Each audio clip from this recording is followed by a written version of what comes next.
Hoje, mais uma entrevista, e eu nem preciso dizer que é qualidade. É qualidade na essência. É só isso que o nosso programa tem. Você já está acostumado. Veja esse programa que você vai gostar. Reverendo, como é que vai?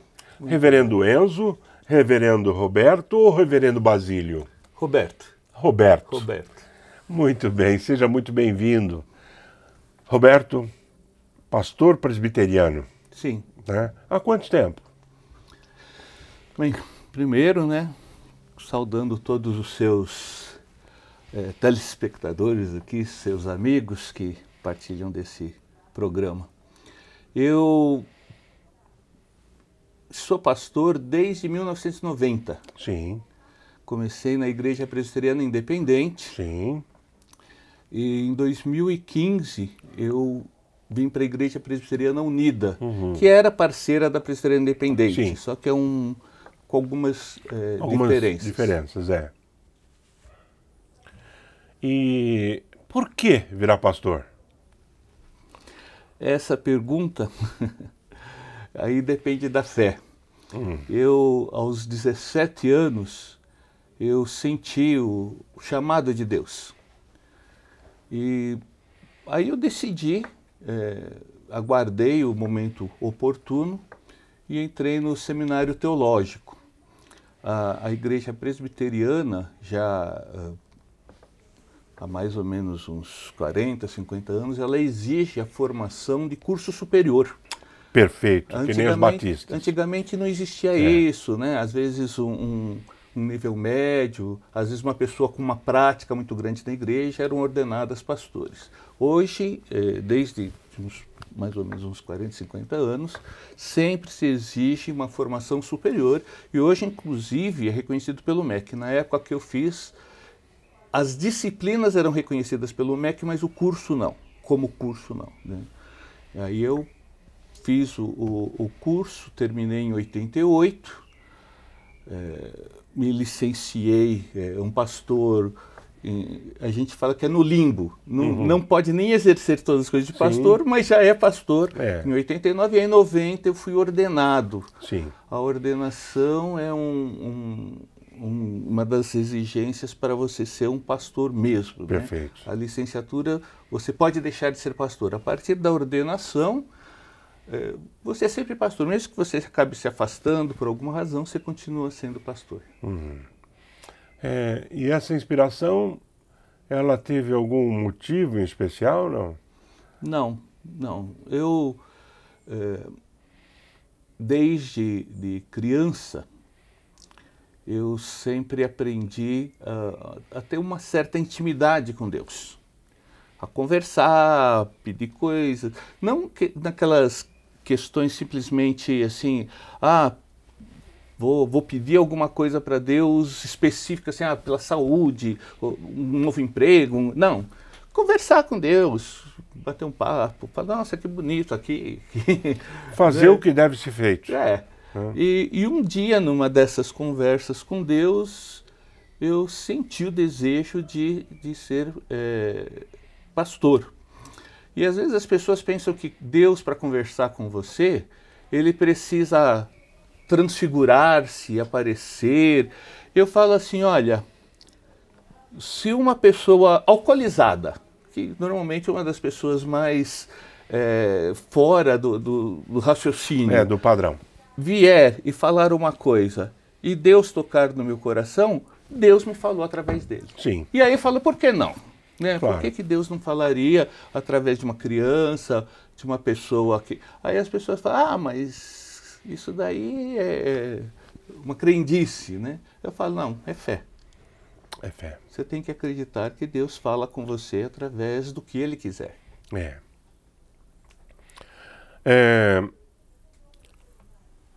Ser pastor é conviver com a falha humana o tempo todo. Não te incomoda isso? É uma coisa muito difícil, Mário. A gente convive não só com a falha humana no sentido óbvio que todo mundo vê, mas também com os medos, as dores e as falhas que a pessoa esconde dos outros. Então, às vezes, ela vem conversar com você e contar, por exemplo, que... Vou pegar um assunto que está bem na moda, que é o homoafetivo. Sim. E que não é aceito em casa, ou que tem medo que os pais descubram, ou qualquer outra coisa desse. Então, você convive com aquela angústia da pessoa. E se você tem empatia, e é necessário ter empatia para ser pastor de um jeito ou de outro, você acaba sofrendo com a pessoa. Mas, como eu falei, é um chamado de Deus. Então, eu às vezes falo assim, Deus, por que você me mandou fazer isso? Porque esse caminho é cansativo, é doloroso e eu tenho as minhas falhas. A primeira coisa que eu falo numa igreja, quando eu chego, eu falo assim, olha, quando eu faço um sermão, eu primeiro estou falando para mim. Aquilo lá, Perfeito. Né, as minhas falhas... É o seu alimento. Eu tenho que ter consciência das minhas falhas para não ser hipócrita. Olha, até estávamos, quando estávamos vindo para cá, uma pessoa fez uma barbeiragem na minha frente no caminho, e depois ainda a pessoa começou a me fazer sinal, dizendo, faça assim. E eu ainda briguei com a minha esposa e falei assim, olha, é o professor, né? Fez a coisa errada e quer ensinar a certa. E assim é muita gente que faz isso, né? Quer dizer, tá com a vida toda desregrada, mas quer que você faça a coisa certa. E isso daí é um dos grandes problemas que a gente tem na igreja. Sim, também, né? Tem na sociedade, tem na igreja. Na sociedade, né? Quer dizer, a igreja é um segmento da sociedade. Tudo que tem na sociedade tem na igreja. Tem. Né? Então, às vezes a pessoa fala, não devia ter isso na igreja. Como não? Você tem que abrir para todos. A sociedade é uma só. Então, você vai falar assim, olha, um assunto que foi muito polêmico agora há pouco tempo, uma igreja presbiteriana, um dos segmentos da igreja presbiteriana, aventou, né, ele discutiu na sua Assembleia Maior, de que iriam expulsar da igreja quem não apoiasse o presidente Bolsonaro a candidato à reeleição. Ora, em primeiro lugar, né, quer dizer, esse assunto não é da igreja. Aí alguém pode falar assim, não, mas a igreja ela tem que acolher a todos e ela tem que denunciar os erros da sociedade, quer seja presidente Bolsonaro, quer seja presidente Lula. Qualquer um. Fez a coisa errada, nós somos contra esse erro. O pobre está morrendo de fome, tá muita gente desempregada. Então, eu não posso dizer, não, eu estou como igreja apoiando tal setor político. Né? Eu pelo menos entendo assim, alguns colegas não entendem assim, acham que tem que se posicionar a favor de um ou de outro. Eu tenho as minhas convicções políticas. Mas são minhas. Mas não dentro da igreja. Mas não dentro da igreja, porque na minha igreja eu tenho gente que votou no Bolsonaro e tenho gente que votou no Lula. E tem gente que não votou. E tem gente que não votou. Né? E eu vou então expulsar um segmento para acolher o outro, porque o outro me é mais simpático? Eu não entendo assim. Aí não é igreja. Não é igreja. Né? Não é igreja. Bom, nessa história... o que o senhor acabou de falar, o que você acabou de falar, eu sou mais velho que você,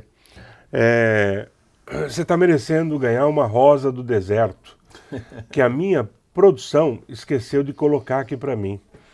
Então, a produção vai lhe entregar uma muda de rosa do deserto, que é da África subsaariana, e também de Madagascar e toda aquela região.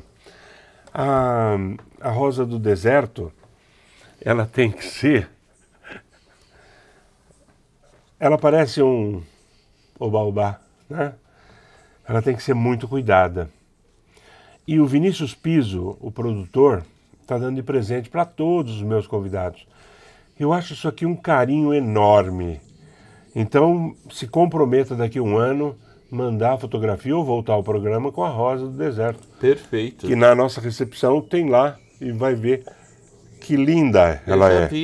Eu vi lá. Viu, ela está né? florida, inclusive. Está florida, né? Então, cultive-a. Sim. Tá? É claro, pastor, o senhor gosta de pizza, né? Sim, claro. Então, ganhou uma pizza da 9 de julho. Conhece a pizzaria, Sim. a padaria. É excepcional. É uma pizza de Excepcional. mussarela, a partir das 18 horas. Come outra e mais outra e dá lucro lá pro meu amigo Sidônio. Sim. Tá certo? Obrigado. Essa caneca é sua. Ah, muito obrigado. É um presente do programa. Mas não acabou. Tá? Eu tô, assim, lhe agradando porque eu vou fazer uma pergunta bem contundente, né? Por favor. Aqui nós temos um CD de heavy metal de uma trans. E ela acredita em Deus. E é lírico. E aqui é um dos grandes motivos. Que é isso, pastor? Colocar gente LGBTQIA+ dentro da igreja? O que o senhor está pensando? Igreja evangélica ou espiritualizada? Como isso, pastor? Eu acabei de lhe dizer que teve um segmento presbiteriano que na Assembleia Maior estava discutindo a questão política e nessa Assembleia Maior também eles falaram assim: nós não reconhecemos a Igreja Presbiteriana Unida como igreja evangélica. Sim. Porque nós estamos na contramão do que eles acreditam. Porque eles acreditam que a igreja é para o homem, branco, hétero e... Só não é anglo-saxão. Só faltava. Mas chega perto. Chega perto. Né? Quer dizer, a igreja tem essa postura, a defende, com alguns versículos da Bíblia, de uma interpretação que nós entendemos errônea, e eles entendem que nós somos errôneos. Nós os aceitamos como irmãos, mas eles não nos aceitam como irmãos. Né? E eu conheço, na minha igreja, um pastor que é homoafetivo e que tem o seu marido lá na igreja de Belo Horizonte. Eu conheço uma presbítera, a nossa igreja tem a liderança ordenada no ministério e tem a ordenança, o grupo leigo. O presbítero é um auxiliar do pastor, só que é leigo. Leigo. E essa presbítera é homoafetiva, casada, e assim outros tantos casos na nossa igreja. Pessoas que estão assumindo, né, a sua homoafetividade com a sua fé junto, né? Não separam nem a sua crença, nem o seu lado sexual. Infelizmente, claro, a igreja, quando ela acolhe todos, ela acolhe aquele que o homoafetivo e aquele também que não gosta do homoafetivo, porque às vezes tem preconceito. Sim. Então não estou dizendo que dentro da igreja é unânime, todo mundo acolhe, todo mundo... Não, nós temos essas diferenças dentro da igreja. Mas a posição oficial da igreja, hoje, é não discriminar. E ela está discutindo ainda um posicionamento oficial sobre a ordenação. Porque nesses casos que eu citei, nesse caso do pastor que eu citei, ele já era ordenado quando ele Se descobriu. ou teve coragem de se revelar homoafetivo. Porque dentro do meio evangélico, quem cresce nesse meio, cresce com uma carga muito forte que o força a tentar não ser homoafetivo. Então, provavelmente, talvez ele até já soubesse há muito tempo, mas aquela carga... Mas ele se segurou. Se segurou. E hoje estamos discutindo se é possível ou não, né, a igreja ordenar alguém que já seja homoafetivo antes. A minha opinião, sim. Tá? Sim. Já vou dizendo. Mas, como eu falei, é uma igreja plural. Sim. Então a gente respeita a opinião de todos e a gente está discutindo isso. É uma proposta de uma discussão de 3 anos, não é uma proposta para amanhã. Né?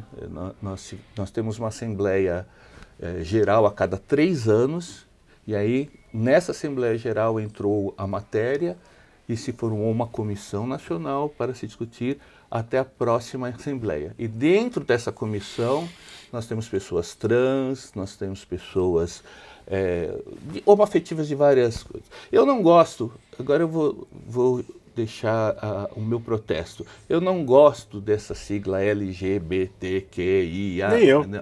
Eu gostaria que todos fossem só chamados de humanos. É só isso. Parabéns. Obrigado, Mário. Olha, tá vendo o motivo da sua entrevista? É essa sua visão. Eu não chamo de visão vanguardista, eu chamo de uma visão de Deus. Porque Deus não faz a diferença entre nenhum. Mas de repente eu vou para a igreja, o senhor não pode entrar porque o senhor é gordo. Ou é vesgo. Esse tipo de coisa. Na Igreja Batista eu fui acostumado pelo meu pai, pastor durante 51 anos, um pouco mais até, dele aceitar as pessoas como elas são. E olha que a Igreja Batista também tem suas regras. Sim. Né? Meu pai foi professor da Faculdade Teológica Batista, tá? Na matéria de religiões. Eu aprendi muito com meu pai. Meu pai não tinha medo ou vergonha de atender qualquer uma das pessoas. Quantas vezes eu não fui em favelas? Quantas vezes eu não fui em prostíbulos com o meu pai e aprendi que jamais, que o preconceito é terrível, Reverendo, pastor, você ganhou um fã. Obrigado. Um fã. E eu coloco o programa Papo Doro à sua disposição, para você vir aqui e falar o assunto que você quiser. Só me avisa antes para eu estudar, tá certo?